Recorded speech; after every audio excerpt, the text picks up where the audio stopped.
Throughout the games I've played, there's always a mechanic I can't seem to avoid. Flasks, potions, whatever you want to call it, it's healing on command, and I think that's a bad thing. When a game gives you a health bar, it's only natural for it to give you some way to refill it. Potions do this job, and it also comes with its own minigame where you give up your opening to attack in order to heal, because just pressing the button will end up with you being hit. On its own, this doesn't sound bad, but it doesn't just come on its own. It comes with a distinct downside. Waterfowl Dance is one of the most memorable moves in Elden Ring, more memorable than Millennia's entire second phase, and for good reason. It's hard to counterplay. The first hit lasts too long to dodge roll through, so you have to dodge it positionally, but Millennia tracks you during it, so you're fucked. There's also plenty of hits that come after, to catch you in case you survive the first one. Many other enemies and moments don't feel the same as this attack, and that's because this attack is built to fuck you over. It's in one of the latest parts in the game, second only to Elden Beast, and most people probably got there before they got to Millennia. This means Millennia has to be difficult.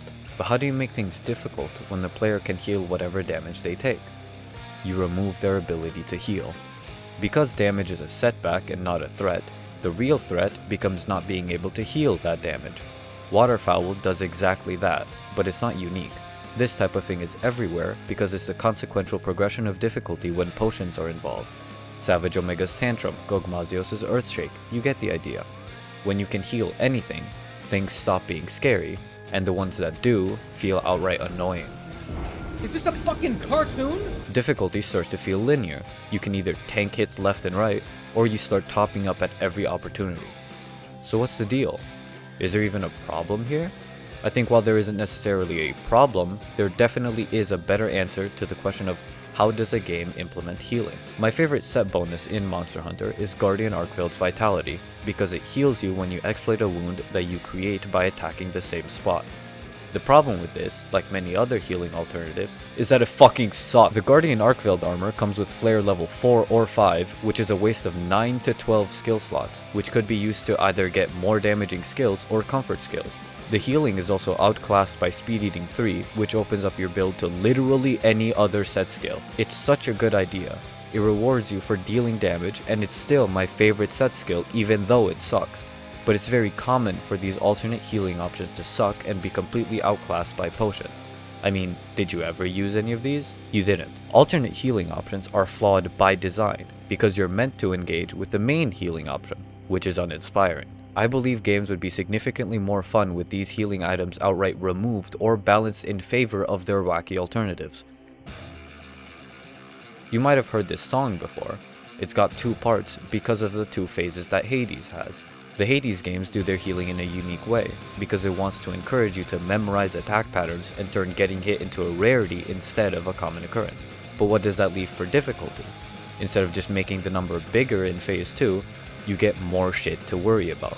The punishes become more severe, meaning you prioritize consistent solutions instead of rewarding ones. That mental stack that has been built up until now is increased both horizontally and vertically, and it leads to non-artificial difficulty that makes you feel euphoric upon completion. And all of that is with the understanding that healing is rare. Even in Hades 2, with the Blood Spree boon, it's more of a last stand than a consistent healing option.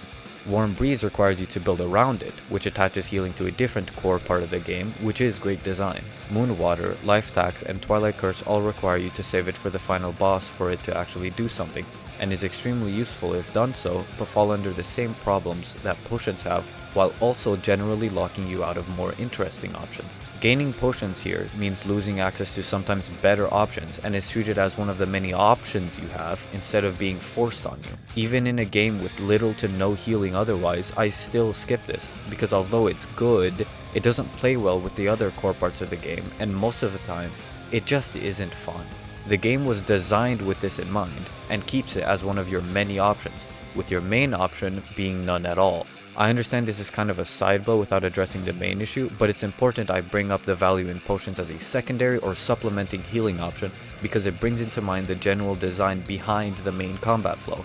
Potions aren't inherently bad, it's just horrendously disappointing because Hades was designed with the lack of healing in mind. It was built for it. They chose not to add potions as a base part of the game in order to make the enemies that much more engaging and to make defensive skills a real choice instead of a linear take if needed checklist I find other games fall in.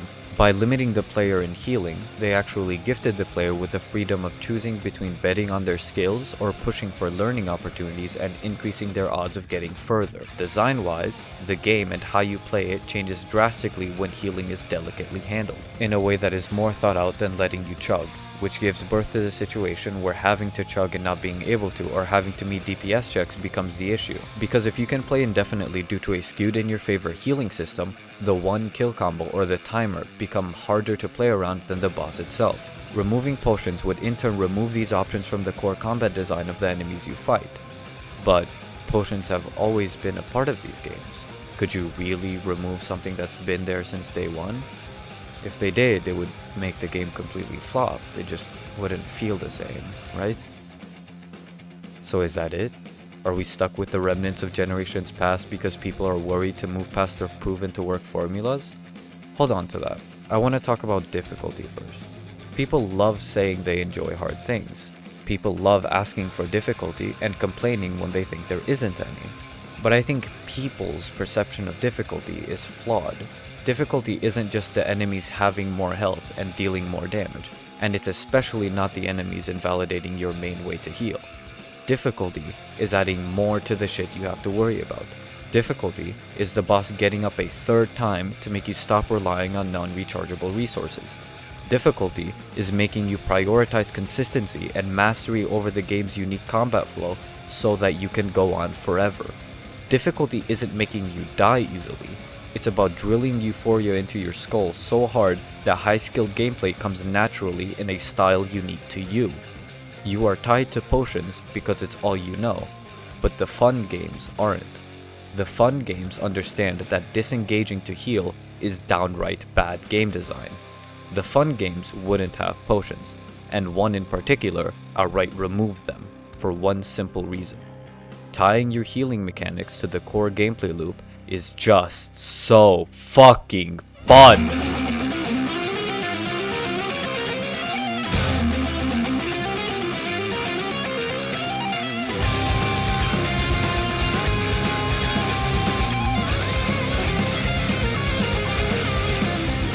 DMC5 got rid of Vital Stars and the other consumables in order to get players to stop relying on the crutches and focus more on mastering the sustained and powerful Devil Trigger system.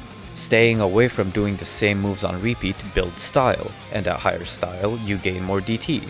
Getting hit removes style, and entering DT helps build it easier due to its defensive properties while also slowly healing whatever damage you just took. You are encouraged to use all the offensive options available, and rewarded with a backup plan as well as even more ways to kick ass. Even if you don't get hit, you can still use the resource for other moves or make activating the DT farm its own move to maintain full control no matter what move or situation you're in. When you need the healing, you don't prioritize getting away and chugging. You prioritize regaining control and being aware of everything happening so that you can gain and then spend a resource tied to the main combat mechanic. Your aggression doesn't go away, it simply gets more calculated. Another game with a dope-ass healing system is Ultra Kill. One of the first things the game tells you is that blood is fuel, a concept that becomes etched into your skull once you realize that gunning from a distance can only get you so far. If you want to heal, you need to get up close.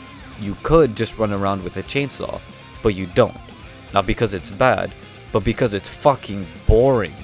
By the time you unlock the chainsaw, you had a taste for the chaos this game can offer and are itching for more. You embrace the chaos that is playing this game normally because you get blood everywhere that way. Mobility isn't a tool you use to dodge, it's a tool you use to style. Unlike DMC, the style meter doesn't affect your healing, because the style meter isn't what you play around. The style meter is at your whims. It'll go down and you'll make it go back up.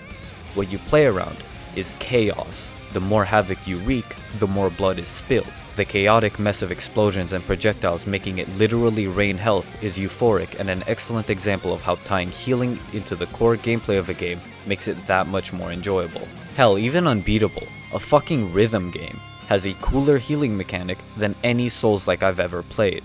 The coolest games I've played have the coolest healing mechanics, while the rest leave me wishing for so much more that I feel will never be considered.